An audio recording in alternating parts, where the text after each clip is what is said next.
What if the man they humiliated in seat 28B turned out to own the entire airline? This isn't just a story about a seat mix-up. It's about what happens when power hides in plain sight and dignity takes the long way back to the front. Before we dive in, let us know. What time are you listening to this, and where are you? Drop a comment below. We'd love to hear from you. There was something about that particular Tuesday morning in Austin that made the air feel a bit heavier than usual. Maybe it was the low-hanging clouds, or the way the light filtered dimly through the glass walls of Barton Gateway Airport. Folks shuffled about with half-lidded eyes, dragging carry-ons behind them like tired limbs. The coffee lines stretched longer than the patience of most travelers, and the loudspeaker repeated the same boarding announcements on a loop, as if stuck in a trance. In the middle of all this slow-moving chaos stood a man most people didn't notice. He wasn't tall, nor particularly short. Didn't wear a flashy suit or expensive cologne. His dark wool coat was clean but not new. The kind of coat that had seen meetings, funerals, winter weddings, and too many quiet airports like this one. He had a pair of reading glasses tucked into his collar and a leather briefcase in his left hand, the kind with softened edges from years of use, not from style. His name was Solomon Delvaux, 68 years old, recently retired, former executive advisor for a mid-sized infrastructure firm, one of those jobs people didn't ask much about, but that moved quietly behind city skylines. To anyone watching, he was just another older black man in line for a flight. He preferred it that way. Solomon wasn't traveling for business anymore. Those days were done. Today, he was on his way to Seattle to attend a scholarship event for a youth mentorship program he'd quietly funded over the years. Nothing big, just a few students, some teachers, and a gymnasium full of folding chairs. But they'd asked him to come, not for a speech, just to sit in the front row, shake a few hands, maybe smile. That was enough. The gate agent called for first-class boarding. A few people gathered their belongings and moved toward the queue. Solomon checked the time, then slipped his boarding pass from the inside pocket of his coat. It read, Seat 2A, First Class. He didn't walk with swagger. He moved slow and steady, partly out of habit, partly because his right knee had been giving him trouble the past few years. But he didn't limp. He never liked the word.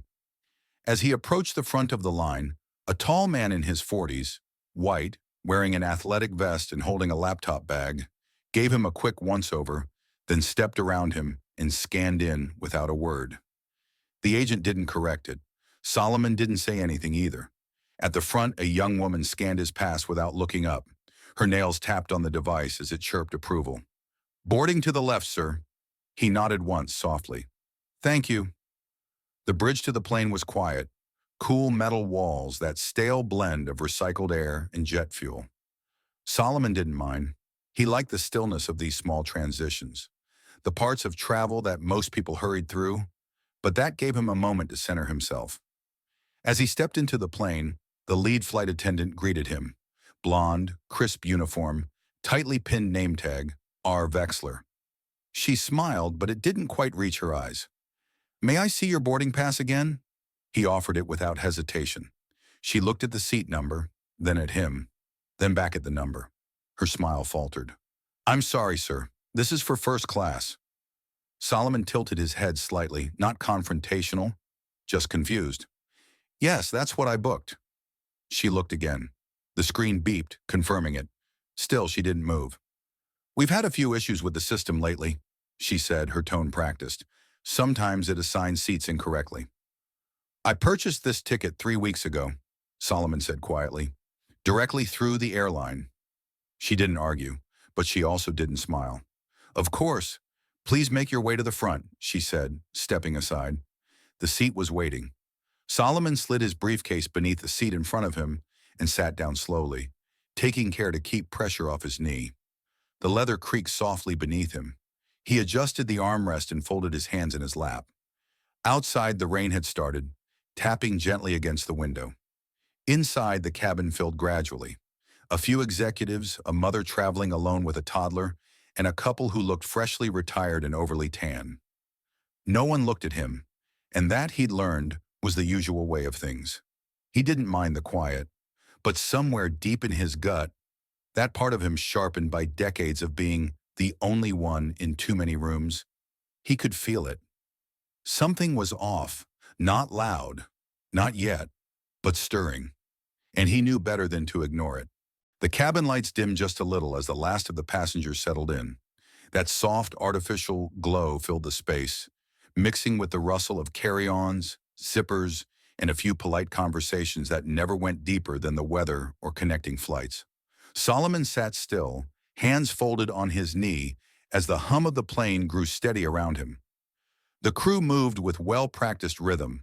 Drinks were offered, coats taken, champagne flutes clinked softly from the first-class galley. He hadn't asked for anything, didn't want much. He just wanted to get to Seattle. From the corner of his eye, he noticed her again, the same flight attendant from earlier, Riley Vexler. She passed through the cabin slowly, her eyes scanning the seats like she was waiting to spot something out of place. It didn't take long. Her gaze landed on him again. She paused, then turned on that professional smile, the one that curved at the mouth but never made it near the eyes. "I just need to verify something," she said, standing beside his seat. Solomon blinked, then nodded politely. "Of course." She leaned slightly, pretending to check the seat number above him, then tapped her tablet a few times, the screen lighting up in a soft blue glow. She frowned, not dramatically, but just enough. "Sir," she began, lowering her voice like it was meant to sound discreet but still carried, "there seems to be a flag on your reservation." "A flag?" "Yes, just a mismatch with the ticketing system.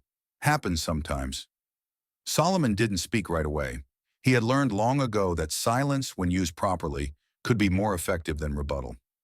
Riley shifted slightly. "I'm going to ask you to step back into the galley for a moment. We just want to make sure everything is sorted before departure." Other passengers began to glance over. Not with concern, not yet. More like curiosity, the kind that hung around situations they didn't fully understand, or didn't want to. Solomon looked down at his seat, then back up at her. "My boarding pass was scanned. Twice." "Yes, but it's best if we handle this quietly." Something about that word, quietly, made the space between them tighten. Still, Solomon nodded again. His voice was level, steady. "If there's a problem with my ticket, I'd prefer we resolve it here." Riley's smile faltered. "Sir, please." That word again. But this time it wasn't a request. It was a warning dressed in politeness. He could see it now, the way her fingers tensed around the tablet, the way her breath quickened just slightly beneath the collar of her blouse. This wasn't about a flag in the system. This was about her perception of who should be sitting in 2A. He slowly reached into his coat pocket, retrieved the physical copy of his itinerary, printed in black ink, clearly showing the confirmation, the purchase code, the seat assignment. He handed it to her. She took it without thanks, scanned it, frowned again, then tapped a few more times before turning to walk away toward the galley. He remained seated, eyes forward. A few moments passed. Then she returned. This time she wasn't alone. A second attendant, a man named Darren according to his badge, followed closely. He had a more neutral face, the kind worn by someone who'd seen these situations before, but still hoped this one might go differently. "Sir," Darren said, "we've spoken to the ground team, and unfortunately, your name isn't showing in the premium manifest. There's likely been a transfer issue, and until it's resolved—" "I paid for this seat," Solomon said calmly, "and no one else has claimed it." Riley stepped in again. "It's not about who claimed it, sir. It's about protocol." "And does protocol say you remove paying passengers without confirmation?" Now the cabin had gone quiet, not silent, but aware. You could feel the shift in the way people stopped adjusting their belts, the way a man 2 rows back slowly removed his earbuds, the way a woman across the aisle lowered her magazine, pretending not to eavesdrop. Darren hesitated. "We're asking that you move to the rear of the aircraft until we've cleared things." "To the rear," Solomon repeated. "Yes, sir." He looked at both of them, then down at his hands, still folded, then back up again. "And if I refuse?" Riley's smile disappeared completely now. Her eyes darted toward the front of the plane. "We will call airport security before departure." There it was, the weight behind the politeness. Not an invitation, a threat. Solomon sat quietly for another moment, then reached for the handle of his briefcase. He didn't rise quickly, didn't speak, didn't even sigh. But the ache that settled in his chest wasn't from age or travel. It was the kind that comes from knowing, truly knowing, that your dignity was up for negotiation. Again. And that somewhere along the way, a uniform and a smile had decided your presence needed to be verified. As he stood, the plane didn't move. But everything inside it, everything shifted. Solomon's feet met the floor softly as he stood, but the sound of him rising felt louder than the noise of the jet engine idling outside. He didn't rush. He didn't drag his steps either. It was a walk practiced over years, measured, intentional, quiet, and unmistakably dignified. Riley turned away almost instantly, as if distancing herself from the very weight she just helped drop. Darren followed behind Solomon, still holding the tablet like a shield instead of a tool. They passed row after row of first-class passengers. Some avoided his eyes. Others gave that quick, awkward half-smile people offer when they know they've seen something wrong but aren't ready to be part of fixing it. And still no one said a word, until they reached the thin, forgettable curtain dividing first class from the rest of the plane, a barrier made of fabric, but upheld by something far less fragile: assumption. Riley pulled the curtain aside. "Right this way, sir," she said, still holding her tone like it was a courtesy, but even a curtain could sense a lie if it flapped long enough. Solomon walked through it, into a different cabin, and a different set of expectations. Darren gestured toward a narrow aisle seat 2 rows from the back. "It's the only one left at the moment," he mumbled. Solomon looked at it, a middle-aged man already in the window seat, earbuds in, gum chewing loud. An empty spot in the middle, crumbs still on the tray from a previous flight. No welcome, no space, and still, he sat.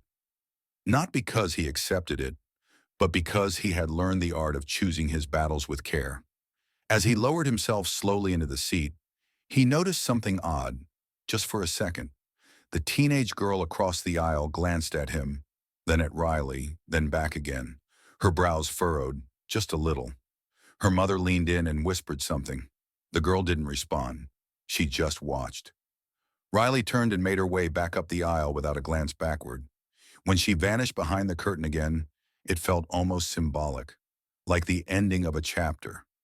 One not written by Solomon, but read by everyone. Minutes passed. The pilot's voice crackled through the cabin speakers, announcing final preparations for departure. None of it registered clearly to Solomon. He was staring out the window, not seeing the tarmac, but hearing something far older than this moment. Echoes of other rooms, other board meetings, other times he had been asked to just step aside for now. He closed his eyes for a second, then opened them again, because something else was happening. Soft movement beside him. A whisper. The teenage girl across the aisle had leaned over. "Excuse me, sir," she said. "I saw what happened." That wasn't right. Solomon turned to her, surprised by the clarity in her tone. "I know," he said simply. She hesitated, then offered something, a folded corner of her sketchbook. "I drew this," she said. "It's not much, just, I don't know. You look like someone important." He unfolded it gently. It was a sketch, rough but thoughtful, of a man in a coat, standing tall in front of a window. There was no face drawn, just a presence, and above him, faint pencil lines that looked like rays. Solomon blinked once, not because he was emotional, but because sometimes the smallest gestures hold the heaviest truths. He looked at the girl, then nodded. "Thank you," he said, voice low. "You saw." She smiled, then sat back in her seat as her mother reached over and gently squeezed her hand. The plane began to taxi. The hum rose, but somewhere behind it all, something else had started humming too.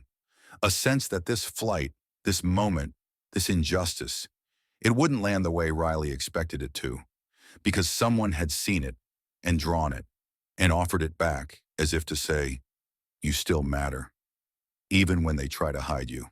And Solomon, he held that truth gently in his hand. The plane was in the air now. 35,000 feet and climbing. But inside the cabin, the atmosphere was heavier than the clouds they'd pierced.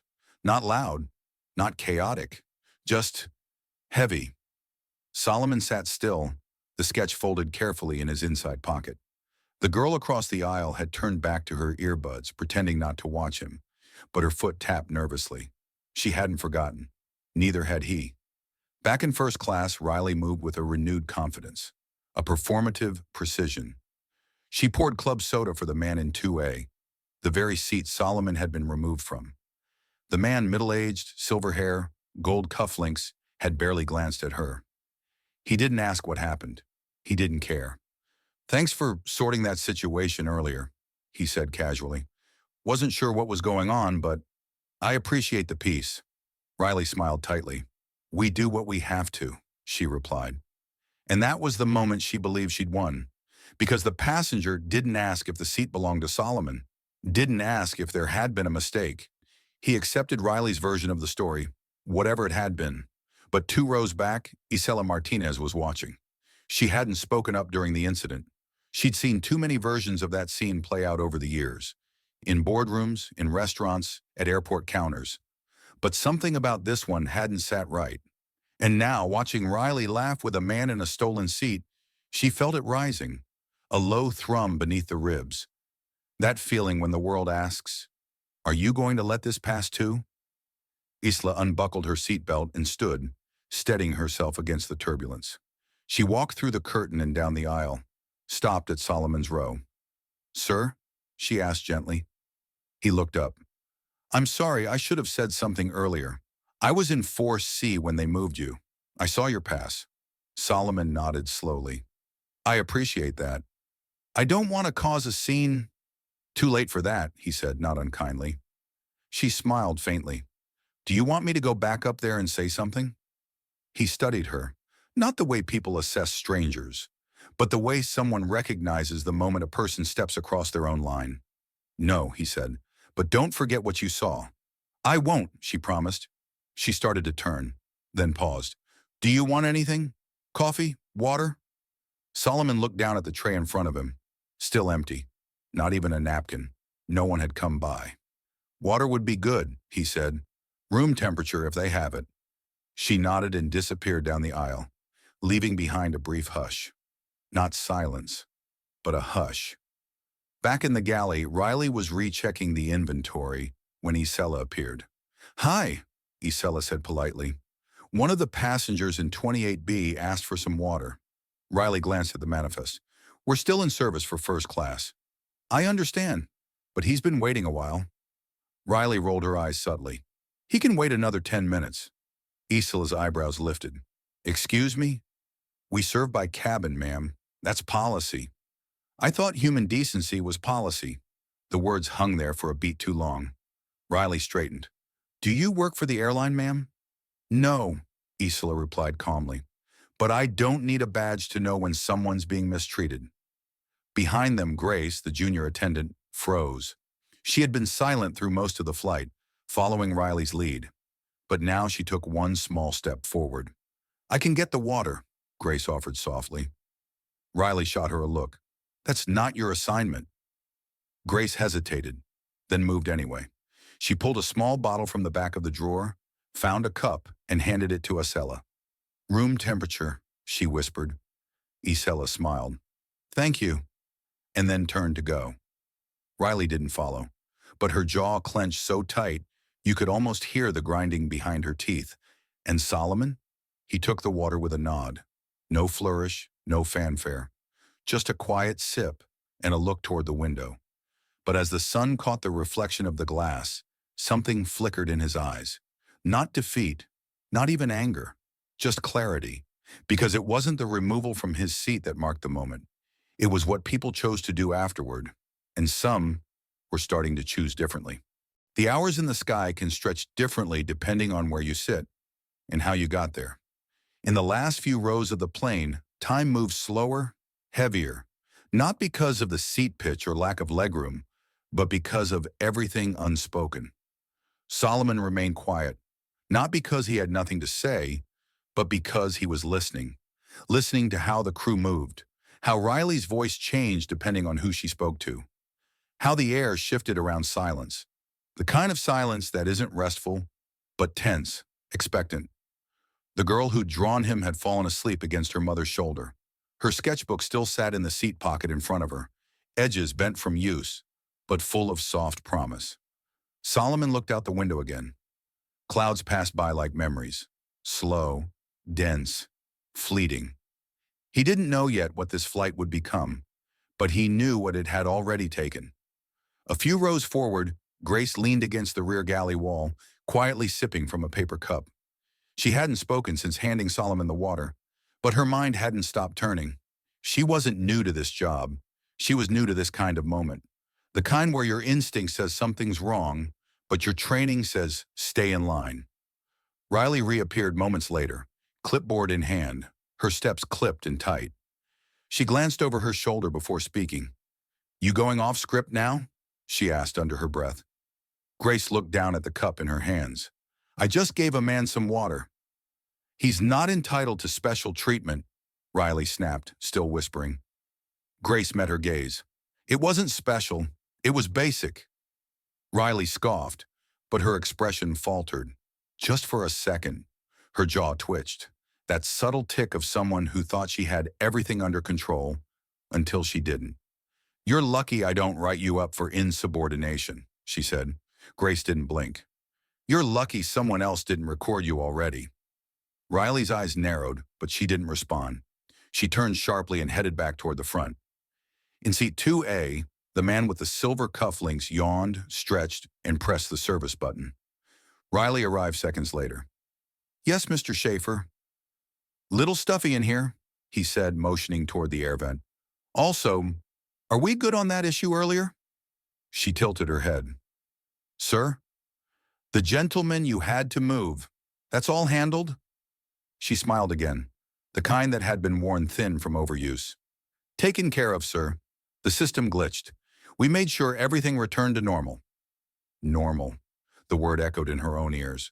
But this time it didn't comfort her, because she could feel it now. Beneath the surface of the quiet cabin, something had changed, and someone was watching. Not just Solomon, not just Grace, but something bigger, something harder to silence. At the front of the plane, the cockpit door opened slightly. Captain Drexler stepped out, nodded at a flight attendant, and made his way toward the lavatory. He passed through first class, then through the curtain, pausing when he noticed Solomon near the back. The two men exchanged the kind of glance that's neither greeting nor goodbye, just recognition. Drexler didn't stop, but he noticed.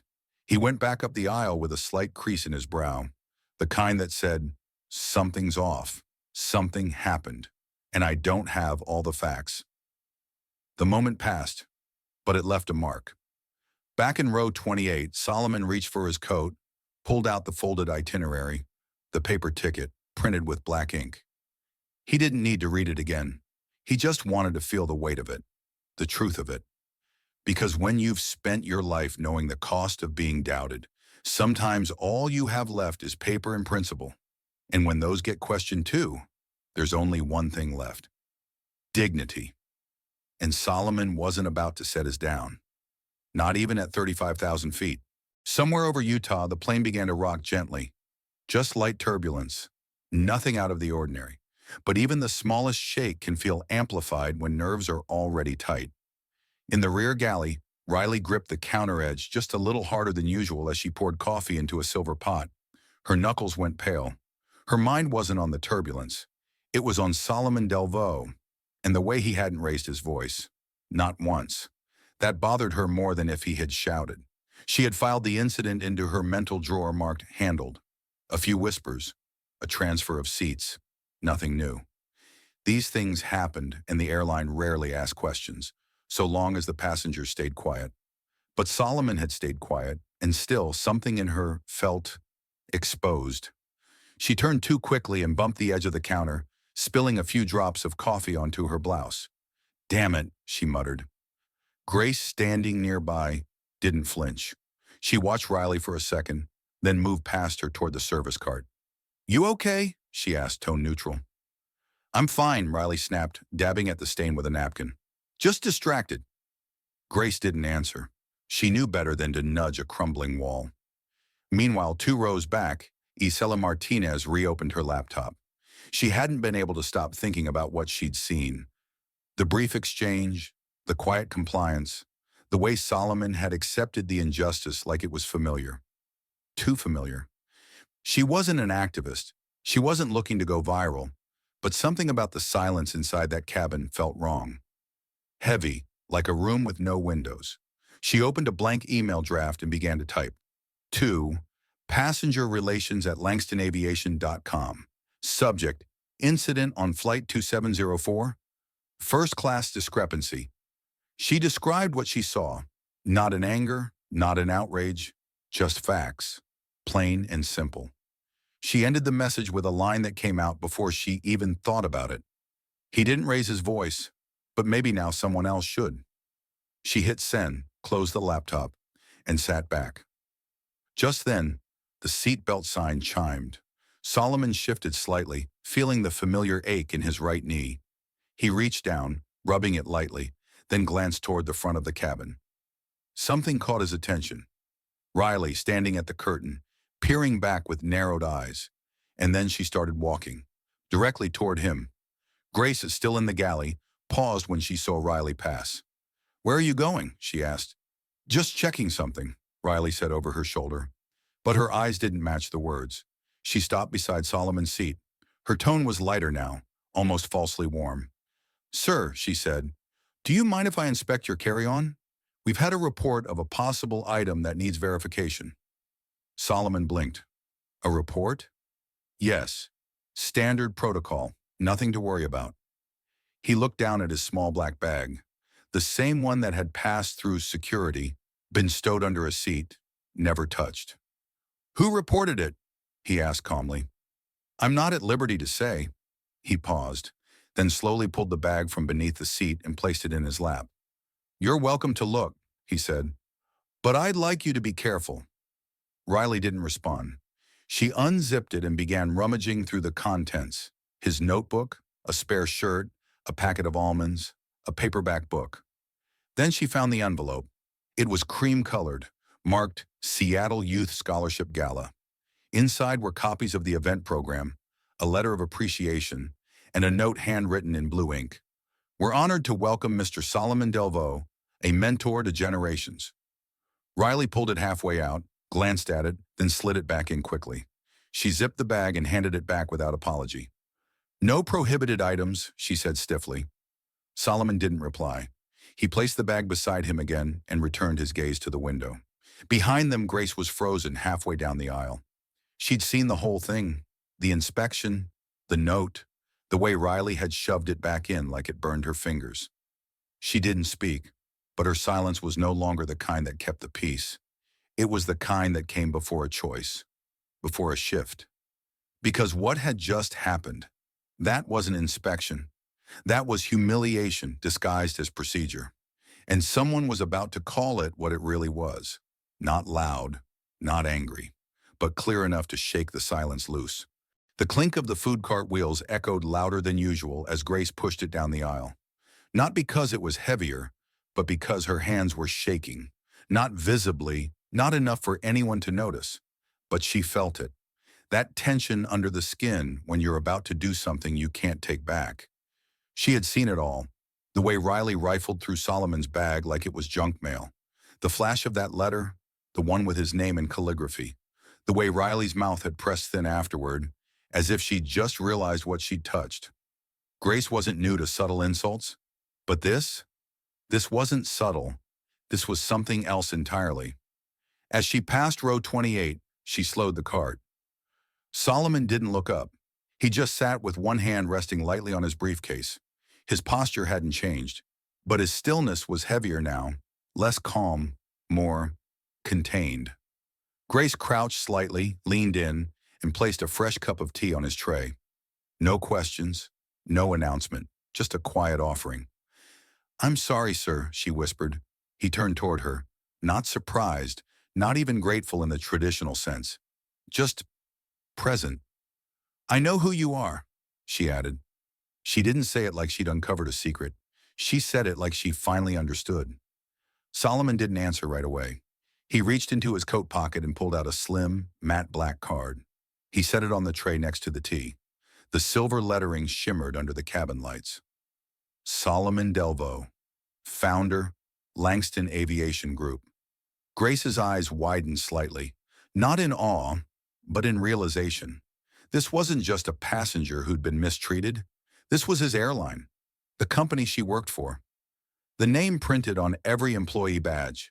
Her mouth opened, but Solomon raised one hand gently, not to shush, not to scold, just to say, "It's all right. You see now." She nodded and rose slowly. Behind her, a quiet ripple began. A child halfway down the aisle poked his dad and whispered something. A woman in 24B blinked as she recognized the name on the card. People started to murmur. Not loud, not yet, but enough to tilt the mood of the cabin. Grace moved quickly toward the front. Riley stood in the galley, reviewing inventory on her tablet. "We need to talk," Grace said, voice firm now. Riley didn't look up. "Not now." "No," Grace replied. "Now." Riley glanced up, annoyed. "What is it? That man you just searched? The one you removed from first class?" "What about him?" Riley asked, folding her arms. "He's Solomon Delvo," Grace said flatly. Silence. Riley's face didn't change at first, just a twitch near the corner of her eye. "The name sounds familiar," she said casually. "He founded this company." The words hit like turbulence in a clear sky. "That's not possible," Riley muttered. "I saw the card. It's real. It has the crest and registration code. And that letter you tossed back in his bag? It was an official invitation. The airline's involved in that gala." Riley's jaw tightened. "He didn't look like a founder," she snapped before she could stop herself. The silence that followed was ice cold. Grace didn't flinch. "I think that's the real problem," she said. And with that, she turned and walked toward the cockpit. The door was closed. She knocked once, then stepped aside as the co-pilot cracked it open. "I need to speak with the captain," she said. A pause. Then the door opened wider. Inside, the hum of altitude blended with quiet radio chatter. Captain Drexler turned from his seat. "Is everything all right, Miss Holloway?" Grace hesitated just for a second, then nodded. "No, sir. I don't think it is." And somewhere back in row 28, Solomon took a slow sip of tea. The warmth spread through his chest, not from the drink, but from the knowledge that silence had ended, and the sky was listening. Captain Drexler listened in silence as Grace spoke, measured, steady, not rushing. She didn't embellish or dramatize. She just laid out the sequence of what had happened: the seating dispute, the inspection of Solomon's bag, the letter Riley ignored, and the black card left on the tray table like a quiet thunderclap. He didn't interrupt, but something changed in his expression as she finished. His brow had furrowed halfway through and stayed that way, like it had locked into place. "Are you absolutely sure?" he asked, not doubting, but needing confirmation. Grace nodded once. "Yes, sir. I saw the card. It had the original crest. And I've heard the name before. Langston Aviation Group.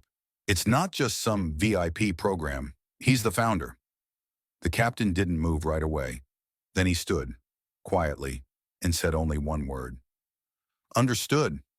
He turned back toward the cockpit panel, pressed a few keys, and sent an encrypted ping to corporate operations, marked priority. Grace stood waiting, unsure whether she was supposed to stay or go. He looked over at her and said gently, "Thank you for bringing this forward." And that was it. No panic, no raised voices, but the shift had begun. Back in the cabin, the energy was different. Not loud, just alert. More people were turning around, whispering in pairs, peeking through the seat cracks to look toward the rear. The buzz of quiet speculation had replaced the white noise of passive travel. In row 2A, Mr. Schaefer stirred again. His attention shifted from his in-flight magazine to the murmurs rising behind him. He pressed his service button. Riley arrived quickly, still wearing the mask of composure, but it didn't sit quite as snugly anymore. "Yes, sir." "There's some chatter going around," he said, voice low. "Something about that gentleman you moved earlier?" "I'm not aware of any situation at the moment," Riley replied almost too quickly. Mr. Schaefer tilted his head. Strange. Sounds like you might have seated someone else in the founder's chair. Riley blinked, then smiled, forced and too wide. I'm sure that's just a misunderstanding, sir. We had a minor reservation issue, that's all. But behind her, another passenger had pulled out his phone. He wasn't recording, not yet, but he was searching, and what he found was fast. Solomon Delvaux, Langston Aviation Group, founder, philanthropist, advocate, his face, his title, his history. The confirmation was live and spreading. Meanwhile, Grace returned quietly to her post at the rear, where Solomon still sat, unmoving, composed, untouched by the ripples he'd caused. She leaned down slightly. They know now, she said softly. Solomon looked up. I figured they might.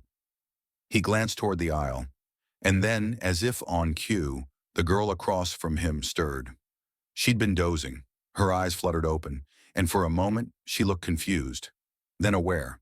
She looked at him, at the black card still resting near his folded coat, and in a voice small but clear, she whispered, Are you really the person from the letter? Solomon didn't smile, but his voice was gentle. Yes, I am. The girl turned to her mother. He's the guy, the one they kicked out of first class. Her mother's face changed, not into shock, but something quieter, something closer to shame. And then, down the aisle, a man from row 16 stood. He didn't raise his voice. He just said, Why is he back here? That was all. One question, and it rang louder than a captain's announcement. Riley up front froze mid-step. Captain Drexler stepped into the cabin just then. His gaze swept from first class to the back. He saw Solomon, the black card, the posture that held no demand, only truth. And he nodded once, slowly, then turned back toward the intercom with the calm of someone who knew exactly what was about to happen. Because from this point forward, everything was about to change, and there was no curtain thick enough to hide it. The captain's voice came over the intercom, not in a rushed tone, not to mask turbulence or deliver a routine update, but in a quiet, level cadence that made everyone pause. Ladies and gentlemen, this is your captain speaking. We've been made aware of a discrepancy involving one of our first-class passengers. We're working with corporate right now to ensure all records are properly reviewed and addressed during this flight. We appreciate your patience and your attention. There was no apology in his voice. Not yet, but there was gravity. A few rows up, a woman in 11C leaned toward her husband. Did you hear what he said? She whispered. Something's happening. In first class, Mr. Schaefer now looked more uncomfortable than annoyed. He had set his magazine aside, folded his hands. His confidence didn't sit quite as tall as it did earlier. And in row 28, Solomon remained still. One hand on his briefcase, the other resting loosely on the armrest. He didn't need to move. Everyone else was already shifting. Grace checked her tablet as it buzzed. An incoming internal message from corporate. Urgent confirmed. Solomon Delvaux onboard directive issued. Full compliance with executive protocol. Immediate relocation to first class is mandatory. Failure to comply will result in suspension pending review. Grace blinked, then looked up. Riley stood near the galley, reading the same message on her own device. Her face paled slightly. Her mouth opened, then closed. She took a step back, leaned against the wall, and exhaled through her nose like she was trying not to be sick. This wasn't a warning. It was a reckoning, and it had her name written all over it. Back near the cockpit, Captain Drexler turned to his first officer. You have eyes on Riley? The officer nodded. She just saw the directive. Good, Drexler replied. I want Solomon in seat 2A before we hit Colorado airspace. He didn't say it as a favor. He said it as law. Grace walked down the aisle, heart pounding, but posture steady. She stopped at Solomon's row. Mr. Delvaux, she said gently, you're being formally requested to return to your assigned seat in first class. The directive came straight from corporate headquarters. He looked up, calm, unblinking. I see. She hesitated, unsure if he would stand or say more. But he simply reached for his cane, rose slowly, and tucked the folded sketch the girl had drawn into his inside pocket. A few passengers stepped aside to let him pass. One woman in 23D murmured, I'm so sorry, under her breath. A man in 21A gave him a slight nod. No one made a show, but they made way. The aisle, which had once narrowed around him like a corridor of judgment, now seemed to open before him like a path being cleared. As Solomon passed the curtain into first class, the shift was complete. Riley stood to the side, silent, hands clasped tightly behind her back. He met her eyes, just for a second. He didn't scowl, didn't stare, but the look was clean, sharp, undeniable, like light slicing through fog. Then he turned, walked to 2A and sat down. The seat had been wiped, refluffed. A glass of water, room temperature, waited for him on the tray. No one else in first class said a word. They didn't need to. The air said it all. Solomon rested his hands on his cane, breathed in deeply, and looked out the window once more. Not to escape, but to reclaim. And somewhere in the back of the plane, a girl took out her sketchbook again and started to draw. This time the man stood tall, and the sky behind him wasn't cloudy. It was clear. It didn't take long for the word to spread. Not through loud announcements or official memos, but through glances, subtle murmurs, the low buzz of realization rippling from row to row. Passengers whispered across armrests. Some craned their necks discreetly toward first class. Others typed silently into search bars on their phones, the slow tap of thumbs spelling out a name they hadn't known an hour earlier.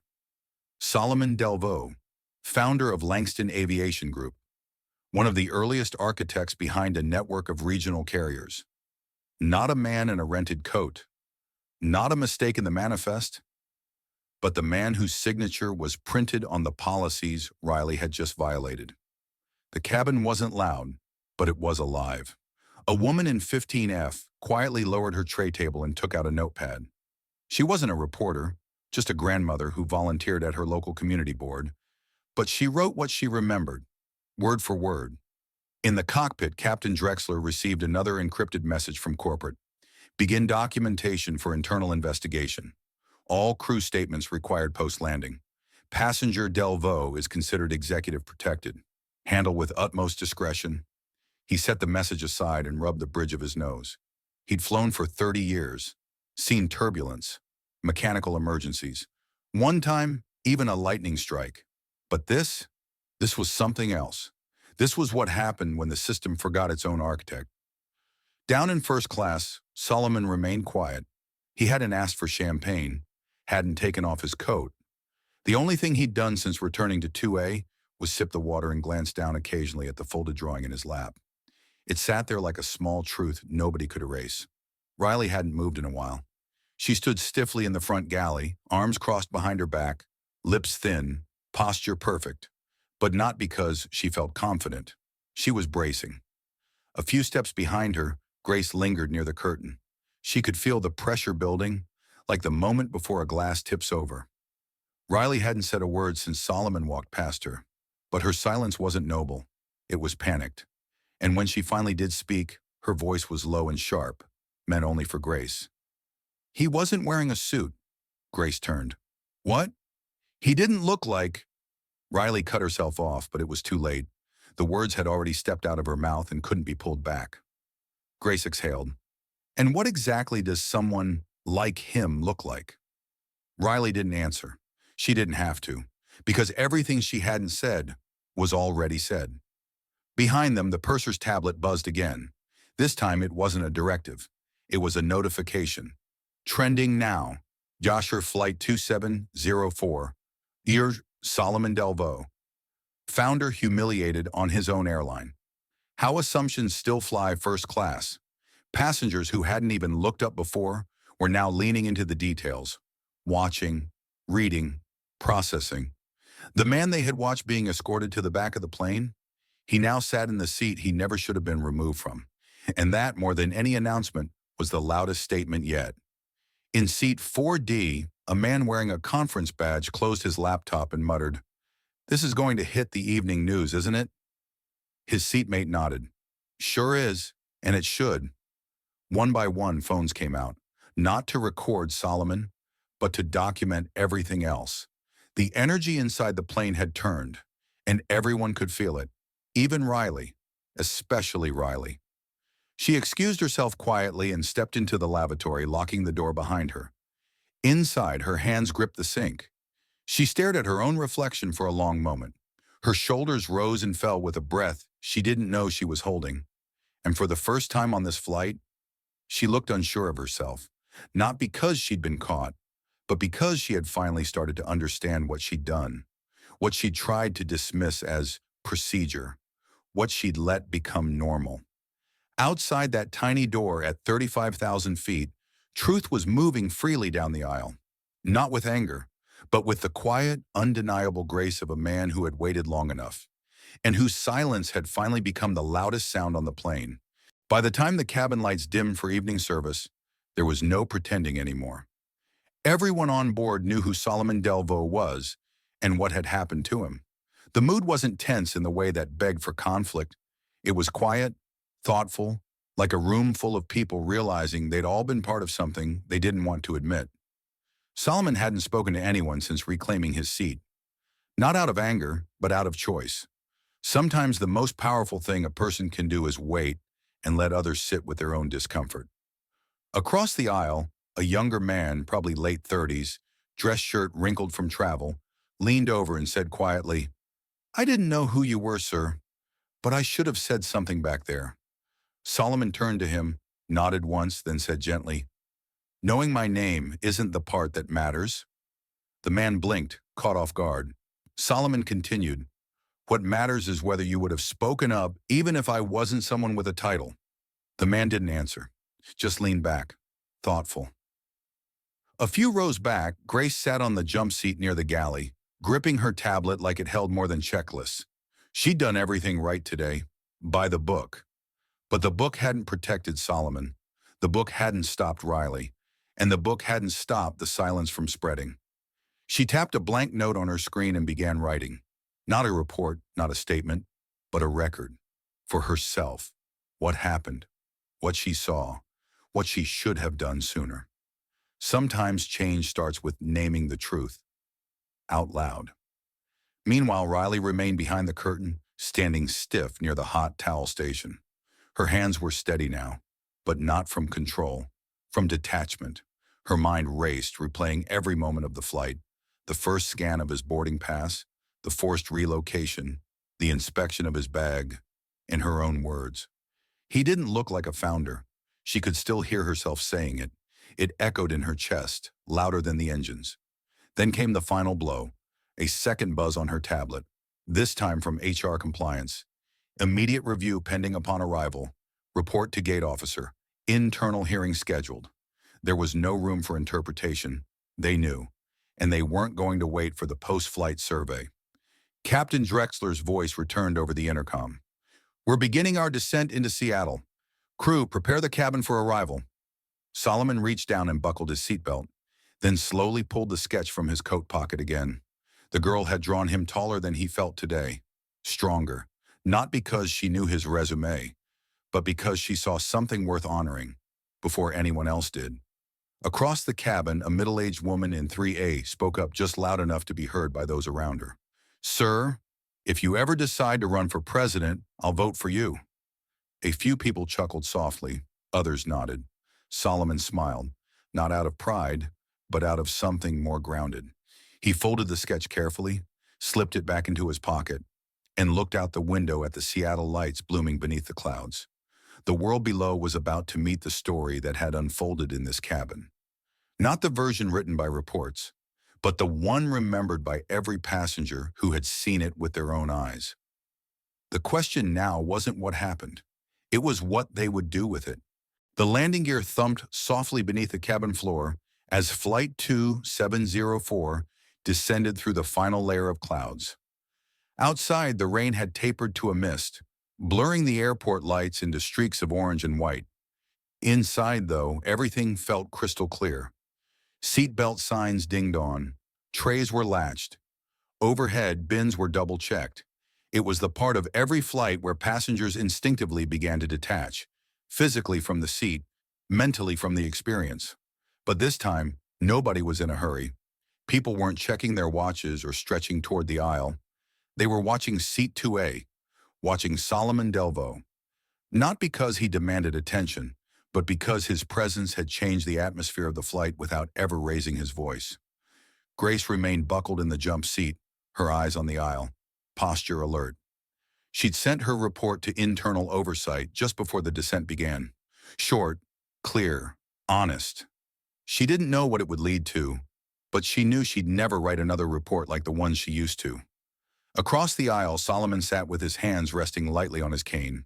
Not stiffly, not tensely, just still, composed, like a man who had seen this descent before, not just through the clouds, but through the hierarchy of systems that tried to decide where he belonged.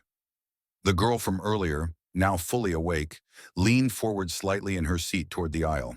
She mouthed something across the distance. Solomon saw her. She said, "I told my mom." He nodded, a single quiet nod.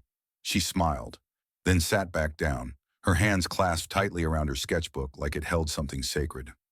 The wheels touched down on the tarmac. A soft jolt. A moment that should have felt ordinary, but didn't, because everything had changed before the landing ever began. As the aircraft taxied toward Gate 42, phones began buzzing again. Notifications from news apps, text messages from friends, links to an article already published. Founder of Langston Aviation humiliated mid-flight. Corporate responds swiftly after identity revealed. A few rows back, Isela Martinez opened the article. She didn't smile. She didn't gloat. She just whispered to herself, "Good." She hadn't fixed anything, but she'd helped reveal it. In the cockpit, Captain Drexler received final clearance for passenger deboarding, but before he gave the usual instructions, he picked up the cabin PA system again. "Ladies and gentlemen, before we disembark, I'd like to ask for a moment of acknowledgement. One of our passengers experienced a situation on this flight that did not reflect the values this airline claims to uphold. That passenger is Mr. Solomon Delvaux. I want to personally apologize on behalf of this flight crew and this company." There was no applause, just silence. Deep, meaningful. And then, one by one, passengers began to rise from their seats. But not to leave. To walk past 2A, to stop briefly, to nod, to speak softly. "You didn't deserve that. Thank you for your patience.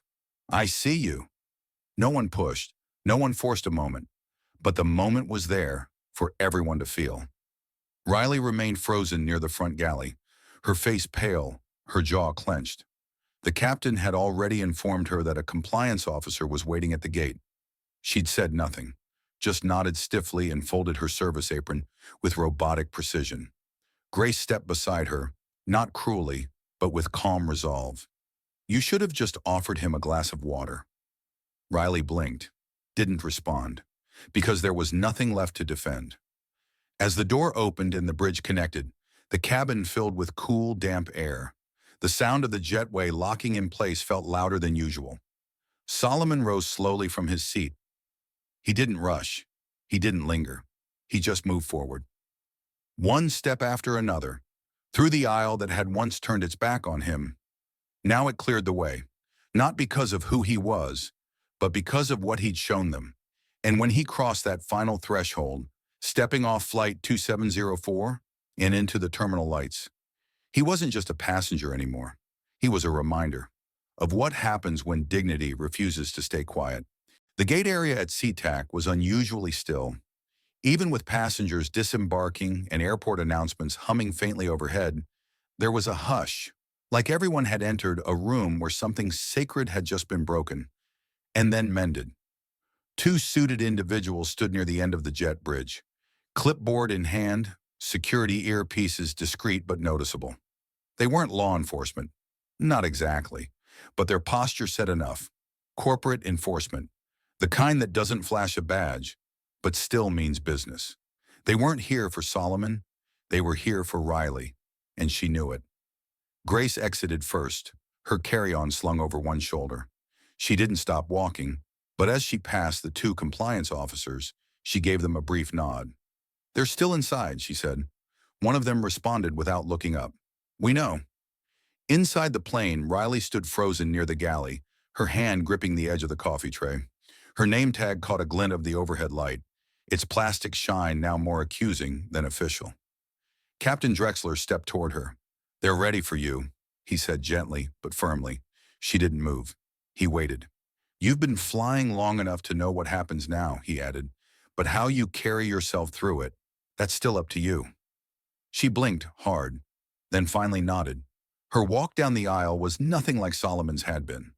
Where his had been slow and composed, quiet but full of presence, hers was hurried, weightless, like someone trying to exit a stage she never wanted to be caught standing on. As she stepped onto the jet bridge, the compliance team flanked her. No cuffs, no shouting, just a silent escort into accountability. And then, she was gone. Passengers continued exiting, and with each one, a new ripple of understanding left the cabin. The woman in 4D wiped a tear she hadn't expected. The man from 21A told his wife, "This'll be the flight we talk about for years." At the very end, Solomon stepped into the terminal. He didn't look for an audience. He didn't scan for cameras, but they were there.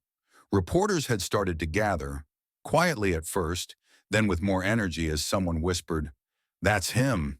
Flashes clicked. Microphones stretched forward.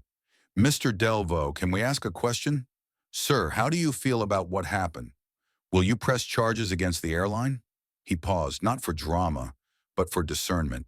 Then in a voice steady enough to land a jet, he said, "I didn't come here looking for attention. I came here to get home. But along the way, something happened. Something too many people experience quietly, too often." He looked at the cameras now. But this time, people saw it. Click, flash, silence. "I don't need punishment," he continued. "I want change. And if this flight helps the next person keep their seat and their dignity, then maybe this disruption was worth it." A beat passed, then applause. Not orchestrated, not performative, just real. From passengers who had watched it unfold, and from strangers who understood it anyway. A boy near the gate, maybe 7 or 8, stepped forward, holding his mom's hand. He offered Solomon a small card he'd drawn on a scrap of airline napkin. On it was a stick figure standing tall, with a little cane drawn beside him. Solomon took it with both hands. "Thank you," he said softly. And then, without fanfare, he walked away. Not as a victim, not as a symbol, but as a man who had walked through humiliation and made the world stop and look. Not because of who he was, but because of who they had assumed he wasn't. And for the first time, the assumptions didn't win. The airport terminal had returned to its usual rhythm. Flashing departure boards, muffled intercoms, the occasional suitcase wheel catching on a tile. But something still lingered in the air near Gate 42. Not tension, not anger, just weight. The weight of a moment that had peeled something open. Passengers from Flight 2704 began to drift into the main concourse. Most said nothing, but their expressions told the story. That look people wear after they've seen something they won't forget. Something that reached a little deeper than a missed connection or a late bag. In a quiet corner, Isela Martinez stood near a small cafe, coffee in hand, watching the stream of people filter through. She wasn't waiting for anyone. She just couldn't leave yet. She had seen too much, done just enough, and felt it wasn't over. Her phone buzzed. A friend had forwarded her a breaking news article. Langston Aviation responds to incident involving founder. Immediate disciplinary action underway. Isla read it, sipped her coffee, and exhaled long through her nose. Good, but not enough. Not yet. Nearby, Grace sat on a bench by the arrivals board. Her shift was over, but she hadn't gone home. Her tablet rested in her lap. She was staring at it, but her eyes weren't focused on the screen. They were somewhere else, somewhere back in the aisle of that plane, somewhere between the moment Solomon handed her that card and the moment she understood what it meant. A notification blinked onto her screen. From HR Advisory Team. Subject, Statement Request, Flight 2704. Grace Holloway, you have been listed as a witness to a personnel incident involving executive passenger Solomon Delvaux. Please confirm availability for internal interview. She didn't hesitate. She clicked confirm, then tapped a new note open and began writing what she remembered. She wasn't going to let anyone else rewrite it. Riley, meanwhile, sat behind a frosted glass door in a sterile side room of the terminal. Corporate security to her left, a compliance officer to her right. Her hands were folded, not neatly, tensely. The officer cleared his throat. Ms. Warren, this is a formal advisement that your conduct during Flight 2704 has been escalated to a review panel. Effective immediately, you are suspended from all in-flight duties. Riley blinked. Her mouth opened slightly, but no words followed. He continued, gently but firmly. Your file indicates no previous complaints, but that does not excuse what happened, especially given the status of the passenger involved. She found her voice barely above a whisper. I didn't know who he was. The officer nodded. Exactly. That was the problem. That's always been the problem. Outside, in the heart of the terminal, Solomon stood quietly in front of a wall of windows. Rain streaked the glass in slow, crooked lines, the runway lights blinking softly in the distance. He held the boy's napkin drawing in one hand, and his black metal card in the other. He looked down at both, then pocketed the card, and left the drawing folded in his palm, because that's the one he wanted to carry out of this moment. He had built an airline, he had signed policies, he had sat in boardrooms full of men who never thought he had the right kind of shoes.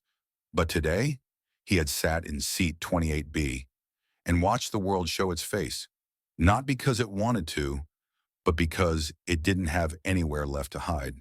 He turned from the window, adjusted his coat, and began walking toward the exit. And as he did, a man in a navy blazer, someone who hadn't said a word during the flight, stepped aside to let him pass. Sir, the man said, nodding, you taught us all something today. Solomon didn't slow, but he replied over his shoulder, lesson's not over yet. And just like that, he disappeared into the crowd. But no one on that flight, no one who saw, who sat, who chose, would leave untouched. Because dignity, once defended, doesn't fade. It echoes. It had been 12 hours since Flight 2704 landed, but the internet had only just begun to take off. By sunrise, Solomon Delvo's name was trending across platforms, some calling him a civil rights icon, others asking why it took a public revelation for dignity to be restored. News anchors used words like reprehensible, eye-opening, shameful. Footage had already leaked, not of Solomon being removed, but of him walking back to first class, passing rows of passengers who lowered their eyes like schoolchildren caught cheating. But Solomon himself? He wasn't giving interviews. He wasn't standing behind podiums. He was having breakfast at a modest hotel cafe, sipping black coffee and flipping through a local newspaper. No headlines, just crossword puzzles. Across from him sat a familiar face, Grace. She hadn't expected the invitation, but after submitting her statement and clocking out, she found a message waiting on her phone. If you're up early, join me. Let's talk over something less turbulent. SD. She had read it 3 times before replying, on my way. Now she sat across from him, unsure how to start. You handled it with a lot more grace than I would have, she finally said, setting her mug down. Solomon smirked lightly.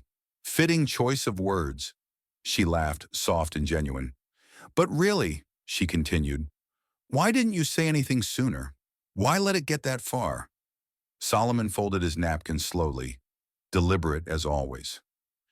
Because I've been that man before, he said. The one who gets up, makes a scene, yells, and every time, they remember the anger, not the reason behind it. He paused. But if they see the dignity stripped away, quietly, publicly, they can't unsee it. Grace nodded. She understood more now than she had at 35,000 feet. And Riley, she asked, do you think she's gone for good? Solomon looked out the window watching a truck roll by on the tarmac. I don't know, he said honestly, but whether she learns anything from this, that matters more than whether she keeps her job. He turned back to her. You saw the moment for what it was. Most people would have kept walking. Grace lowered her eyes, remembering the hesitation she'd felt, the voice in her head that said, don't get involved. But you didn't, he added, and that's why I asked you here. She looked up. To say thank you? Solomon shook his head. To ask if you'd be willing to help fix the culture. From the inside. She blinked. Me? I've read your record, he said. You know how the system works. But more importantly, you know when it doesn't. He slid a small folder across the table. Inside was a single document, an invitation. Langston Aviation Leadership Initiative, Provisional Advisory Role, Cabin Culture Reform Team. I want to make sure this doesn't get buried under headlines, he said. I want real change, and I can't do it alone. Grace stared at the folder, then at him. You sure you want someone who didn't speak up right away? Solomon nodded slowly. You spoke when it mattered. That's what counts. Outside, the terminal hummed to life. Passengers arriving, announcements beginning, another day starting. But inside that quiet cafe, something had shifted. A new flight plan, charted not through airspace, but through accountability. And for Solomon Delvaux, it wasn't about reclaiming a seat. It was about rebuilding the sky. 2 weeks had passed. Flight 2704 was no longer in the headlines, but its ripples were still moving, quietly, steadily, through the layers of an industry used to pretending that polite neglect wasn't still neglect. At Langston Aviation Headquarters in Arlington, Virginia, a video message played on every monitor in the building. Solomon Delvaux stood before a simple backdrop, not flashy, not rehearsed, just a man in a dark blazer, his cane propped quietly at his side. He didn't smile for the camera. He spoke like he always had. Calm, grounded, no flair, just truth. I didn't want what happened on that flight to become a spectacle, he began. But if it became a mirror, then let it reflect something we all need to see. The staff, gathered in clusters around break rooms, conference halls, and tarmacs, listened in silence. We've created systems that prioritize profile over presence. We teach procedures, but we fail to teach perception. And too often, our eyes decide someone's worth before their words get a chance to. His voice didn't tremble, but it carried weight. That stops now. In a nearby meeting room, Grace stood off to the side, watching the video from the back. She wasn't wearing a flight attendant uniform anymore. Her new ID badge read, Grace Holloway, Cabin Experience Reform Lead. She hadn't planned on accepting Solomon's offer. But something shifted after that flight. She couldn't unsee it. And more importantly, she couldn't go back to ignoring it. Solomon's voice continued. Every employee, from the cockpit to the counter, will now complete new training. Not because you failed, but because we owe each other better. A small flicker of applause began in one of the break rooms. Not forced, just felt. And if you're wondering why this matters, he said, ask yourself this. Who did I become the moment you didn't know my name? And who do you become when you decide someone doesn't matter? He looked directly into the camera. I'm not asking for perfection. I'm asking for presence. The screen faded to black, leaving only the company's mission below. Dignity isn't optional. Elsewhere, in a quiet suburban library in Spokane, Washington, a boy named Theo sat at a small table, a stack of books by his side and a pencil in hand. His mother smiled from a few feet away, reading her own paperback. Theo wasn't sketching superheroes that afternoon. He was drawing a man in a dark coat, standing on a runway, with light behind him and a folded napkin in his hand. The words at the bottom printed carefully in block letters. We see you. Meanwhile, Riley Warren sat in the lobby of a career transition center. She hadn't spoken to anyone from the airline since her hearing. Her termination had been swift and public. But the silence that followed was her own doing. In front of her sat a counselor, patient and kind. We've reviewed your case, the counselor said, and we believe in second chances. But you need to do the work, not just to get another job, but to understand how this happened. Riley didn't argue. She just nodded. And for the first time since that flight, she didn't feel like she was falling. She felt like she'd finally hit ground. And that maybe, just maybe, she could start again. Back in Arlington, Solomon stepped out of the building and into the crisp spring air. No cameras, no reporters. Just the quiet hum of the city and the slow rhythm of a life lived deliberately. A woman passed him on the sidewalk and did a double take. You're that man, she said softly. The one on the flight. Solomon paused. Yes, ma'am. She nodded, her eyes soft. Thank you. He offered a faint smile. Just trying to get people where they need to go. She grinned. Looks like you already did. As she walked away, Solomon stood still for a moment, letting the breeze tug at the edge of his coat. He looked up toward the sky, calm, clear, endless. And for the first time in a long time, it didn't feel like something he had to push against. It felt like something that remembered him. The sky hadn't changed, but now it knew his name, and it would carry the echo of that flight a little longer than usual. Because some turbulence doesn't fade when you land. It teaches you how to fly better, for everyone. At 35,000 feet, it wasn't turbulence that shook the cabin, it was the truth. This story reminds us that respect shouldn't come after recognition. It should come without condition. So we'll ask you this. Have you ever seen someone treated unfairly and stayed silent? What would you have done on Flight 2704? Let us know in the comments. We read every word. And if stories like this move you, challenge you, or remind you of the kind of world we should be building, hit that subscribe button and stay with us. We've got more stories that will stay with you long after the screen fades to black.